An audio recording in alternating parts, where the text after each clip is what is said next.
Welcome back to the program. In studio with me is SHAZMEEN Bank, who has spent the last 10 years in her field. Her mission is to change lives. Now, any life or relationship advice you may need, feel free to send us a direct message on at TV47 Kenya on Twitter and Facebook. My Twitter handle is at Karimi_Karen. You can also call us live. Our numbers are 0768 095 491. I'll have my director have that number put on our screens. That's 0768 095 491. Any question you have, feel free to ask SHAZMEEN. Thank you for being on Friday. It's such an honor to have you. I'm honored to be here with you. Let's start by, tell us a little bit about your background and career. That's an interesting one. So I literally got pregnant at 18. So I was a mom first. And then I worked my way into getting into a property company. And then I grew in that for about 4 to 5 years. But in the 4 to 5 years, I went through a pretty tumultuous marriage. So I got separated at that time. And in trying to find myself again during that period, I went to all these different courses, and I was, going to Tony Robbins and just different places around the world where I could learn how to heal and come back to myself. And it was it was searching for the answers for myself, where I realized, okay, I'm changing, and I can feel I'm changing. And everyone around me that knew what I had been through started to see a really big difference in me. So they started to ask me, how do I do that? How do I change? Do I stay? Do I leave? How do I get to where you are? And I started to realize, okay, I guess this could be something. But getting into the career was more for me. It was more so I could heal, because I realized, I still remember the moment. It was a particular night, and I remember I was crying. And I remember thinking, if I'm sitting here crying and I'm gonna get up to go to work tomorrow, how many women are crying in their pillows right now and still have to show up to life, but we don't know how to do that? Exactly. And can you go through trauma, and can you heal when so many people tell you this is gonna mark you for the rest of your life? And I was obsessed with, I'm young, and this is not going to mean the end of it for me, especially because I have a 4-year-old son that looks up to me. And that's just how it began. I came back and I was like, I'm not doing property anymore. I left it overnight, and I went straight into studying NLP, and I certified there. And it's just been 10 years of studying nonstop, from NLP to life coaching to relationships, to seeing a gap in intimacy with couples because they're together but they're not experiencing sexual contact or intimacy together. And it's just been a journey ever since then. But I was very obsessed with wanting it to work in my life before I felt I had the courage to sit in a session and convince anybody that your life could change as well. So it was more for me, and then became a gift to be able to give back. A quick one there. What education, schooling, or skills are needed to do what you do? So I've begun with NLP. So I certified in neurolinguistic programming, and then I went to certifying master neurolinguistic programming. And then I went on to be a life coach, and then I trained to be a master life coach. Then I went into hypnotherapy, which was really powerful. Then I went on to study into becoming a master hypnotherapist. Then I went into stress biofeedback, and then and then I went into a full Tony Robbins University on relationships about self, family dynamics, children, teenagers. Then I went to specialize more with teenagers, so between 12 to 18 to 21. And it has just been ongoing now. I'm doing neuroscience and quantum mechanics, which is really, really interesting. But I think I'm just so hungry for what I can learn, because I know I can give that back and help people take really complicated issues and matters and make it simple for them. What specific areas do you focus on and offer to your clients? So it began more in relationships, because I realized a lot of people come to you for relationships. As much as people would love to tune in on life coaching and self-help, but I realized you're as healthy as the relationship you're in, and everybody is so hungry to figure out the relationship they're in, if it's right, how to make it better, how to get into one, why they're not in one. It's almost like, you know, everyone wants to belong to the right relationship, but the journey to be able to get to that. Yeah. So that's where I focus. And then because I have a 17-year-old, I've sort of worked with a lot of teenagers at the same time. What is the most challenging part about what you do? Ooh, that's a good question. I'd probably say since 2020, it's probably been dealing with my DMs. Since it can be quite overwhelming. it is unbelievably overwhelming because that's the safest place people can share what they're going through. And at some point, there's a little anxiety because it began with people asking very, very easy, simple questions. But my DMs have almost become a place where people really unburden some really, really hard truths of things they've been through. Yeah. And I would say that's the hardest part for me, when someone writes to you and they're suicidal, or they've just been raped, or, you know, they've gone through trauma where the father has raped them, beat them, thrown them out of the house, and we're just on DM. And when you wake up the next morning, you can't find them again. And I think I've had to learn to breathe through that and distance a bit, you know, with not being so obsessed with getting up every single day to do that, but take a bit of a breather before I do. So I would say definitely that's been the hardest bit, because you naturally want to solve everything, but you can't. Yeah. Let me read one question here. Of course, I won't mention names. Yes. So, I used to say that I'm too busy to be in a relationship. I worked a lot and focused on my career. Now, looking back at my younger self, I wish I wasn't so career focused. How do we make time for relationships when there are so many other things in life that also require a lot of our attention? That's a very good question, actually. That's powerful. And what I would say to that first is, what are you scared of? Because when you focus on your career, it's something you know that you would probably have control over. And I think relationships are, especially intimate relationships, are probably the hardest thing you can ever handle, because you can give your heart to somebody and there's no guarantee they will love you forever, even if you get married. It's the most vulnerable, open, raw place you could ever be. And so I would say never look back and regret, because where you are in the moment is perfect. It's grace.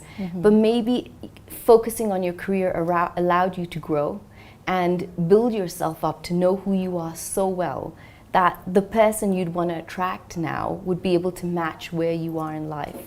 So I wouldn't say regret and look back at your younger self. I'd say make sure you look back at your younger self and give yourself a high five for focusing on you. But now maybe you've reached that place where you've learned who you are. I wonder who you'd open the door for at this point in your life. And to add on that, what do you think is the most important thing couples can do to keep their relationships healthy?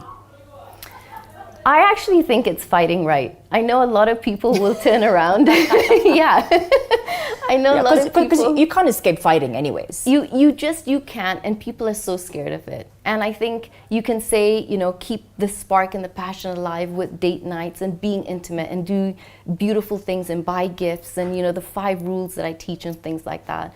But I would say it's truly the way you fight, and that's the way to keep a relationship alive, because I almost feel like you go through a set of places when it comes to fights. You go through fighting, and then you go through shouting, screaming, and stonewalling.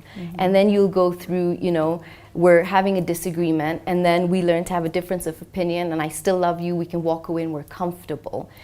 But I feel it's when you can fight and know that I can be safe in that disagreement, I can be safe in that fight and not feel like the grass is greener and not feel like I need to run away, but really trust that the problem I'm going through in my relationship right now is forcing me to grow. It's forcing the inner child to come out and heal. And that's the purpose of a relationship when you begin having disagreements. Because it's almost like 2 little children that didn't have a voice to speak and say things to their parents now feel I can have a bit of bad behavior and I expect you to stay. I expect you not to leave me. I expect you to love me through all my ugly. And that's the most vulnerable place you can be in a relationship. And I think when you can learn to be ugly and then heal and then be beautiful together, I think that's the secret to a long-lasting relationship. And do I feel like it's also a plus where they say, always get married to your best friend? Does it make it easier when you're fighting? As opposed to meeting somebody you hardly know for like 2-3 months, marry them, and then... I would say it really depends, because I've seen some arranged marriages Okay. where you get arranged and you're going to be on your best behavior because you don't know the other person. So you don't trigger and push their buttons as much as you would with your best friend. Because with your best friend, you know you can get away with so much. Of course. You know they'll not leave, and you know you love them. So you don't take them for granted. But I still say yes, marry your best friend. And I say your best friend because you're not always going to be in the lustful stage. You're not always going to be having sex. You're not always going to be doing certain things you did in the beginning. But you always have that base foundation of trust and respect and honor, and share the same morals, principles with each other, so that as you grow as an individual, your partner is growing as an individual. So you both grow. Yeah. But I think at some point that friendship in a relationship is the person you want to be driving and you can be quiet with, the person you want to be able to watch a series with, and you don't have to fill gaps and you don't get bored and it's not awkward. But there's a beauty in learning how to be best friends and then also learning how to be lovers at the same time.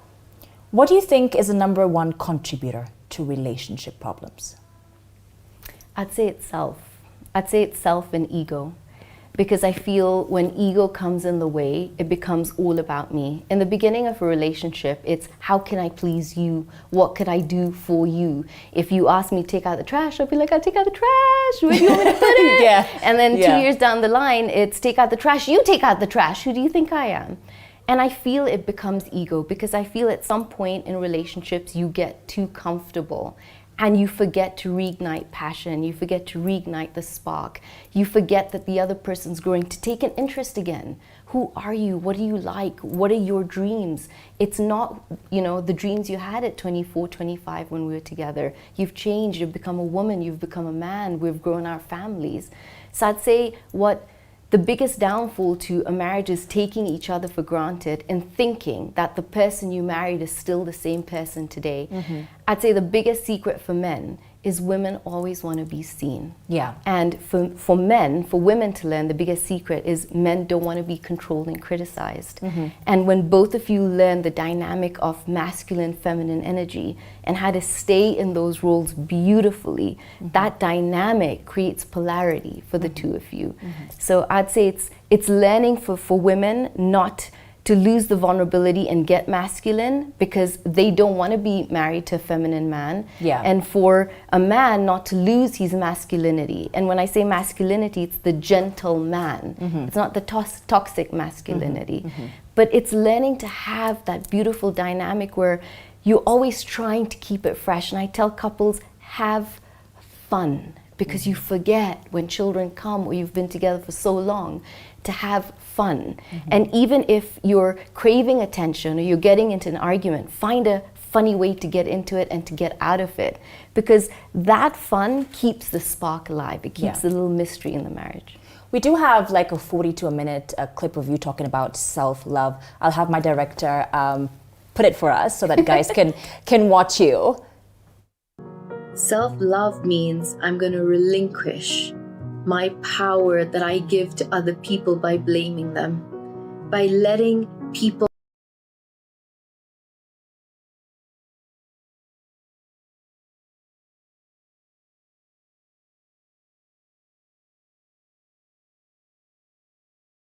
anybody the power over my heart, my soul, and my mind, that I take full responsibility for allowing people into my life, for being at events that probably cost me certain parts of my life.